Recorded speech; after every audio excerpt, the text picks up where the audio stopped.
Well, good morning. Yes, it's me, and it is Friday, March 21st, 2025, and I am Kenny Polcari, your host of the party, and here are the things you need to know to get your day started.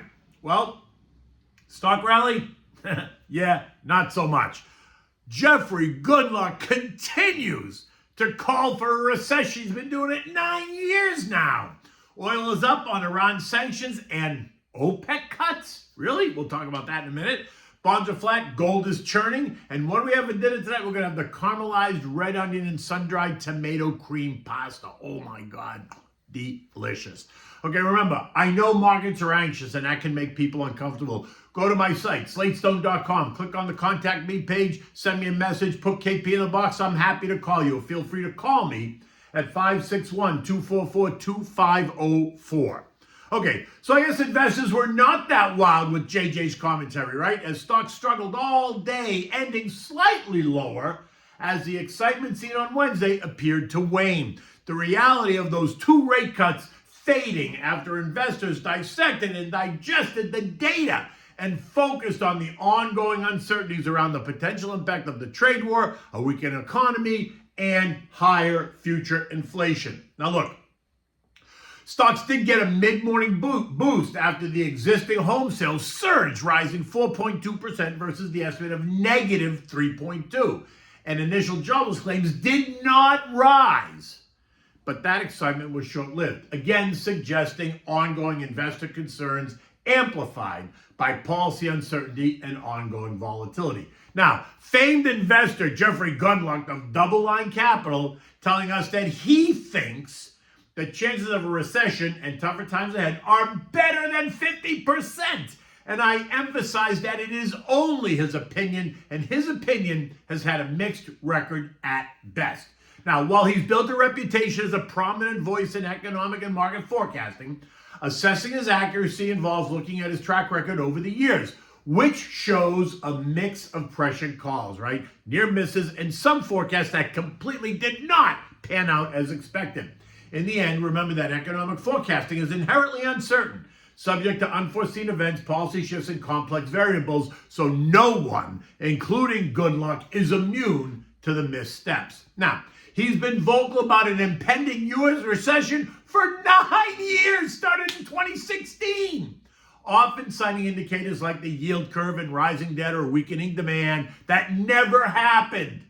His 2023 forecast of recession by mid-24 based on full-on recessionary signals like a softening labor market and manufacturing weakness, also never materialized, and it still hasn't materialized as of today. U.S. GDP grew 2.8% in the fourth quarter of 2024, and unemployment, though ticking at 4.1%, remains low by historical standards. I guess his latest prognostication is based on the Atlanta GDP Now forecast that suggests the first quarter 2025 GDP is going to be negative 2.1%.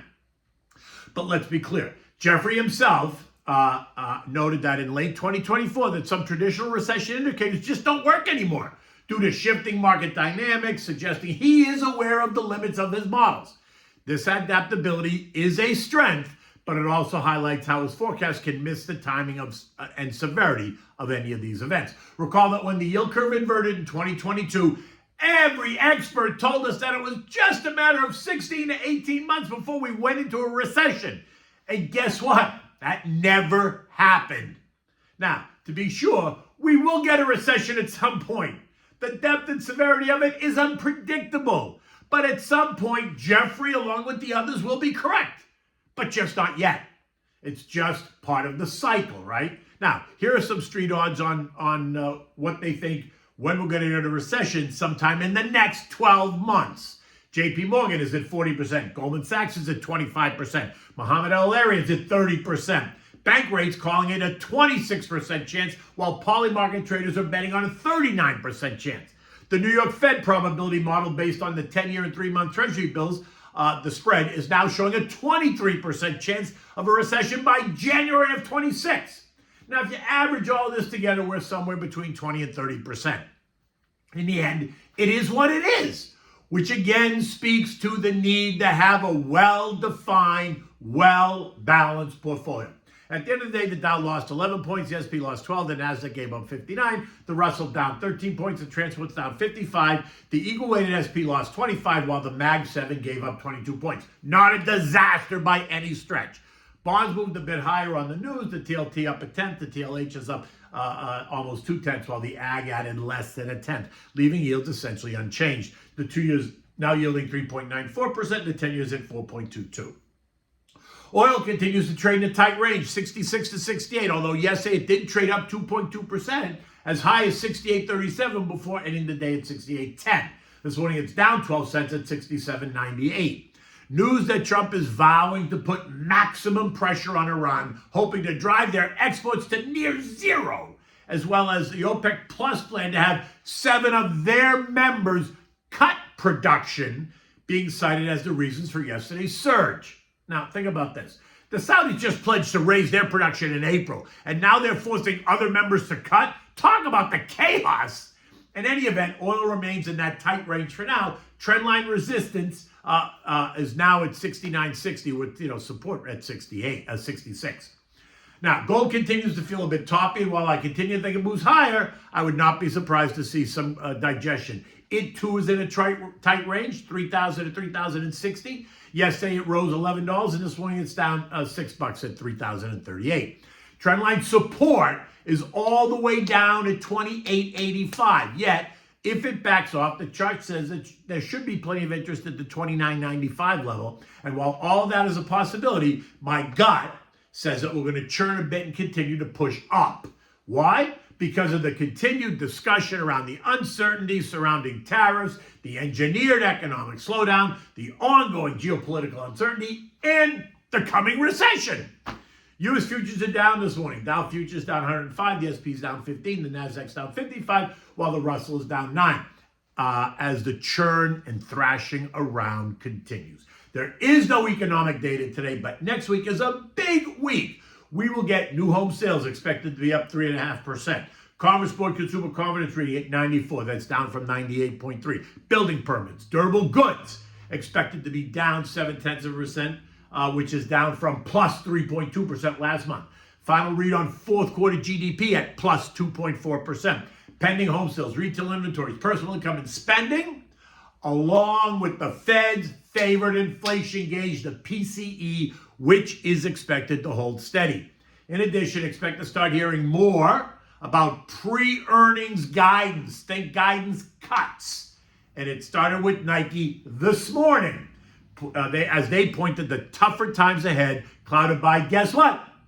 Tariffs and a slowing economy. The stock is quoted down $4 or 5.5%. Remember that the first quarter earnings season officially begins on April 11th with JP Morgan and the other big banks. Now, European markets are all lower this morning, down about 0.5%. This morning we learned that Germany voted to pass a reform package worth nearly $1.1 trillion in order to rebuild their infrastructure and reduce their reliance on their military reliance on the U.S. But do not expect it to be all wine and roses. The conservatives and the SPD party jammed this through ahead of the next Bundestag that begins on March 25th. So there are many members that are not happy because they feel like they just got run over right ahead of the new parliament. Now, the Bundestag is the federal parliament of Germany representing the people. It's elected every 4 years, but as like over here, it goes through a change, right? Anyway, they jammed this through before the change actually happened. So this week closed at 56.62, down 12 points. Again, keep your eyes on 5,600. If we test it and fail, then I suspect we're going to test the March close around 5,500. But if we test it and hold, then I suspect that we're going to try to churn and then move higher and test trendline resistance at 57.43. But for now, the trading range is in 5,500, 57.43, so it's a big range. Remember, it is the end of the quarter. It's only 1 week away, and I suspect a fair amount of volatility in the next 6 trading days, starting with today's triple witching hour, when 3 types of options contracts expire simultaneously. Now, this used to be called quadruple witching, but single stock futures effectively stopped trading in 2020. So today, look for stock index futures, stock index options, and single stock options, all to expire at the closing bell. Creates all kinds of volume and all that. Doesn't really mean anything. Remember, there's been a lot of damage done to the internals. Investors and the markets need time to reassess the landscape. And while I am bullish long term, I keep saying that you should not expect this V-shaped recovery. Get comfortable with being a bit uncomfortable. Stay defensive while being optimistic. Stick to your plan. Don't panic. And if the recent pullback is really causing you undue stress, then give me a call, because maybe you need to reconsider the plan that you have.